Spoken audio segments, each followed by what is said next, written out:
What's up, guys? Welcome back to another episode of GGRR. We're here for week 6. Can't you believe it? 6 weeks through already with a break in there as well. We're coming together this season. Don't know what is going on ever. Had a bit of a crazy week in the Premier League. It was all over the place. A lot of shock results. And hopefully can sit here and talk you through them, and we'll see what happens, because it's a lot to unravel, if you ask me personally. Let's go. We opened up the week with Manchester City versus Chelsea, a rematch of the Champions League final, and boy, did it deliver. However, not in the way that most people predicted. Man City were all over Chelsea, dominating in their half the whole time. And it paid. Chelsea looked not like this title contender that everyone thought Tuchel would be. Instead, 1-0 loss. And just didn't really look like they were there. Lukaku looked like he was still in Italy, not in England. What are you doing? Whilst at the same time, Manchester United were facing up to Aston Villa and lost. Aston Villa took them out. And what's going on? They've lost it. They lose out of the Carabao Cup to West Ham, struggle against West Ham, and then up against Villa, they lose again. And then, as with Manchester United and their theatre of drama, they had a late pen that Bruno Fernandes sent to Mars, apparently. I haven't seen a miss like that in a long time. Looks like CR7 will be taking over those pen duties like everyone expected him to. And Bruno Fernandes, as apparently he's been dubbed, will lose out on several goals that he usually gets. Ollie decided to shift the blame on their lack of penalties onto an anonymous manager that I would argue we all know who that is. Wolves look like they're actually doing something good. Jimenez, after his long stint with a terrible head injury, has scored his first goal back. And I reckon that's about it. I reckon the ball's up and rolling now for him. I reckon Jimenez will be back. Hopefully he is. He looks interesting in that protective headpiece. But he's looking like he wants to be there. And what else can you ask for, really? Jimenez is quite the man. Wish him and his family all the best. We love you over here at GGRR. West Ham have David Moyes himself is still doing good things there. Benrahma was a bit on the sidelines in this game. He didn't look too top, but he's always out there to kill our old friend Saeed.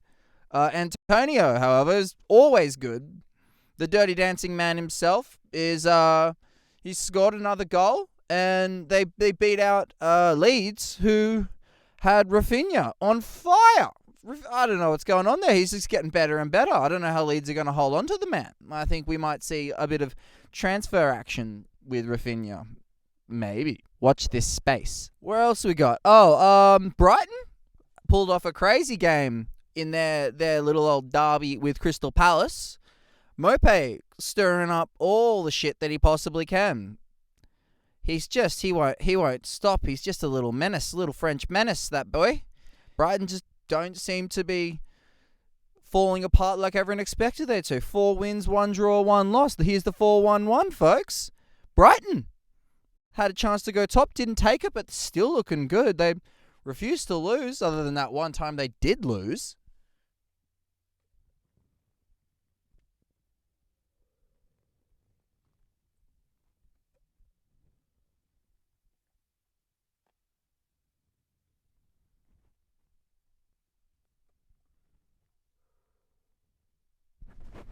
Liverpool-Brentford, mighty clash.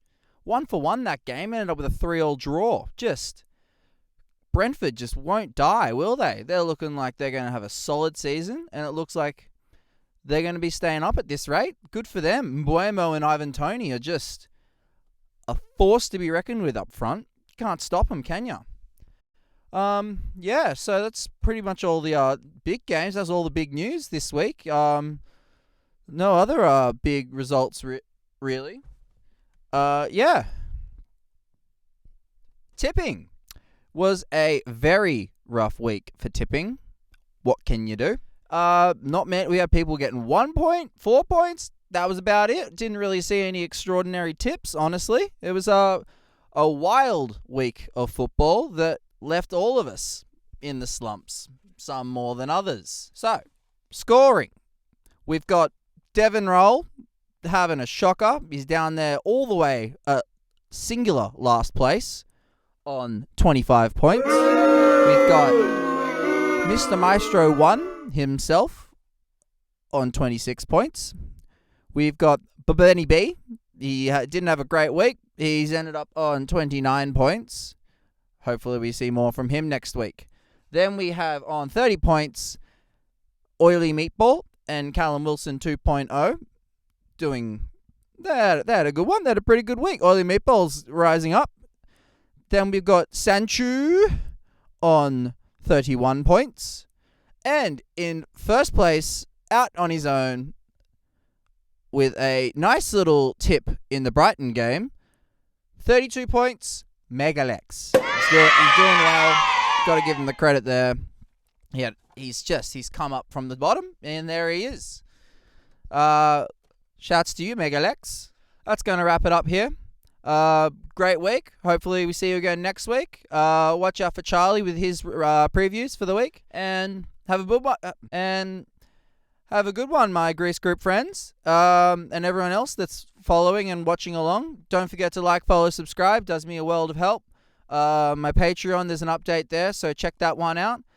See you next time. 1, 2, 3, 4.